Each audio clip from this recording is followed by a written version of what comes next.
তো নমস্কার বন্ধুরা, আমি নূপুর চলে এসেছি মায়াপুরের নেক্সট পার্ট ভিডিওটা নিয়ে। তো এই যে গোশালায় যাবার পথের যে ভিডিওটা ছিল ওখান থেকে আজকে স্টার্ট করলাম। কারণ কি এর আগের দিনের ভিডিওটা অনেকটা বড় হয়ে গেছিলো আর টানতে পারছিলাম না, এই জন্য। তো এই যে গোশালা যাবার পথে এখানে দেখো এই যে ছোট স্টল মতো সাজিয়ে বইয়ের দোকানগুলো ছিল। তো ওনারা আমাদেরকে বলছিল এখানে বই নেওয়ার জন্য। তো এখানে আমরা একটু বই দেখলাম, কিন্তু কিনিনি যদিও, কারণ রামায়ণ মহাভারত গীতা সবই আছে আর আমার শাশুড়ি মার রামায়ণ মহাভারত গীতা আছে। যদি মনে হয় আমরা সেগুলোই পড়ি। যাই হোক, কথা বলতে বলতে আমরা তো গোশালায় চলে আসলাম। আর এই যে গোশালা দেখো কত রকমের গরু, দেখো গরুগুলোকে দেখেই মন শান্তি। এত গোমাতা, মানে জীবনে তো কোনো পুণ্য করিনি, পাপই করে গেলাম, তাই এই গোমাতার দর্শন করে যদি কিছু পুণ্য অর্জন হয়, তাই চলে আসছি এখন গোশালায়।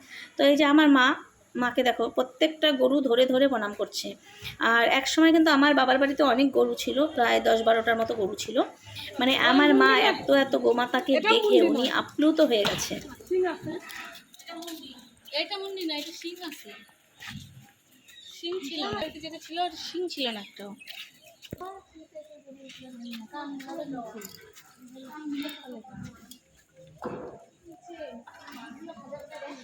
আর ওই যে বললাম আমার বাবার বাড়িতেও একটা সময় গরু ছিল। তো আমার বাবার বাড়ির গরুও কিন্তু অনেক রকম প্রজাতির ছিল, মন্দির থেকে শুরু করে অনেক রকম।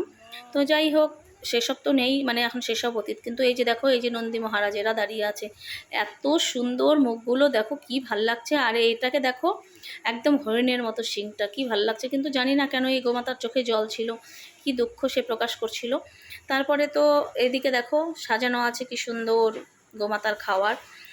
আর এদিকে রুমা চলে আসছে এই গোমাতাকে একটু সেবা করাবে, তাই জন্য আর কি পরে রুমা নিয়ে নিল। এখানে 100 টাকা করে দিতে হয়, তাহলে 5টা মতো লাড্ডু দেয়। আর এই 5টা লাড্ডু দিয়ে মানে আমরা এখন খাওয়াতে পারবো। আর এই 100 টাকা যেটা দেওয়া হলো সেটা দিয়ে একটা করে গরুর খাওয়া হয়, সেটাই উনি বলছিল। তো যাই হোক, এখানে পরে 100 টাকা দিয়ে 5টা লাড্ডু নেওয়া হয়ে গেছিলো। আর এই যে সবাইকে আমরা একজন একজন করে খাওয়াচ্ছিলাম, কারণ এখানে তো অনেক গোমাতা ছিল আর সবাইকে তো সেবা দেওয়া সম্ভব না। তাই জন্য আর কি এই 5জন গোমাতাকেই আমরা সেবা দিয়েছিলাম। তো টাকা ওই দিদি ভাই টাকা। আর গোমাতা সেবা দেওয়া হয়ে গেছে। দেওয়ার পরে তো এই যে আমাদের 2 বান্দর মানে বান্দামি করেই যাচ্ছে। আর আমার মার তো মানে সবাইকে ধরে ধরে আদর করে একটু প্রণাম করছিল, মানে ওনার সব পুরোনো দিনের স্মৃতি মনে পড়ছিল। মানে একটা সময় উনিও এত এত সেবা করেছে, কিন্তু আজ ওনার কিছুই নেই। তো যাই হোক, তারপরে এখানে আমরা নেমে আসলাম। এখানে নাকি বিখ্যাত হলো ক্ষীর, দই, ঘি এইসব। তো এখানে একটা দোকান ছিল, তো এখানে নেমে এসে আমরা একটা করে ক্ষীরের বাটি খেয়েছিলাম।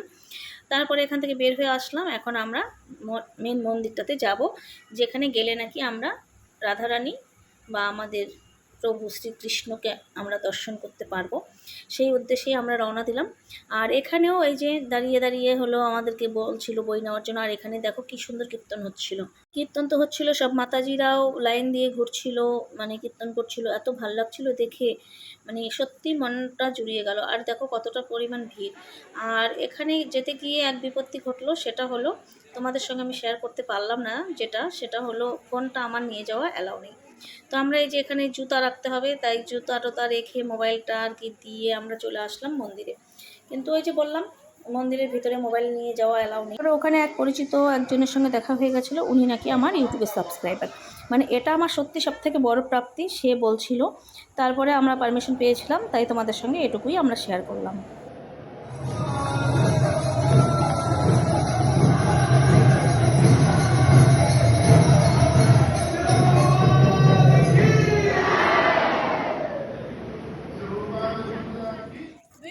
আর ডাব কত করে? তারপরে তো ভিতরে সব দর্শন করে বের হলাম। মানে ওখানে গিয়ে মানে সত্যি আমি জানি না মানে আমার পাপ ধুয়ে গেছে কি না, তবে আমার নয়ন সত্যি সার্থক। মানে এরকম জায়গাতে যে আসতে পারবো, প্রভুকে দর্শন করতে পারবো, মানে এটা আমার সত্যি আমার জীবনের সবথেকে বড় প্রাপ্তি। তারপরে তো এত গরম ছিল ওই দিন, আর এত গরমে ওখানে দর্শন করে ভিড়ের ভিতর থেকে বের টের হয়ে এসে আমরা এখানে একটু ডাব আখের রস খেয়ে নিয়েছিলাম, কারণ এত গরম ছিল বললাম তো। তারপরে আমরা চলে আসলাম এখানে এই যে প্রসাদের কুপন কাটার জন্য, কারণ এখানেই পাশে অন্নভোগের কুপন আর কি দিচ্ছিল। 50 টাকা 60 টাকা করে কুপন ছিল, তো আমরা 50 টাকার কুপন কেটে নিয়েছিলাম। কেটে নিয়ে এই যে আমরা একটু সাইডের টোকানগুলো একটু ঘুরে ঘুরে দেখছিলাম। আর এই যে এখানেও আমি একটু রিলস বানিয়েছিলাম। আর এই রিলস বানানোর পরে তো আমাদের মোটামুটি টাইম হয়ে আসছে। তো এখন মোটামুটি দুপুর 1টা 1:30 মতো বাজে। তো আমরা চলে আসলাম যে এখন একটু তাহলে আমরা প্রসাদ নিয়ে নিই।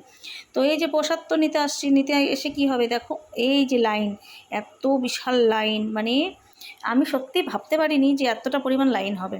মানে কোথা থেকে কোথায় যাচ্ছি আমি সত্যিই জানি না। মানে মন্দিরের ভিতরে যেরকম পরিমাণ ভিড় ছিল, এই প্রসাদের লাইনেও সেরকম পরিমাণে ভিড়। মানে কুপন কাটার পরেও যে এত পরিমাণ ভিড়, সত্যি এটা না দেখলে মানে কেউ বিশ্বাস করবে না। তো যাই হোক, কথা বলতে বলতে তো আমরা এই মনে হয় মোটামুটি 2000 লোকের পিছনে দাঁড়িয়ে গেছি।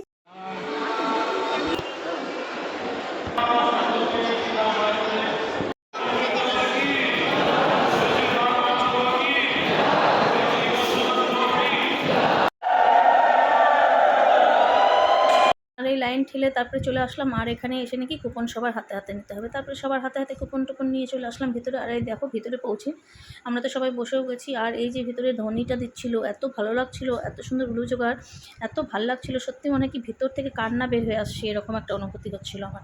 তো যাই হোক, কথা বলতে বলতে তো আমাদের পাতা চলে আসলো, তারপরে জল দিয়ে গেল, তারপরে প্রসাদও চলে আসলো। তো এখন প্রসাদ নেব, প্রসাদ নেওয়ার পরে এরপরে আবার ঘুরতে যাব।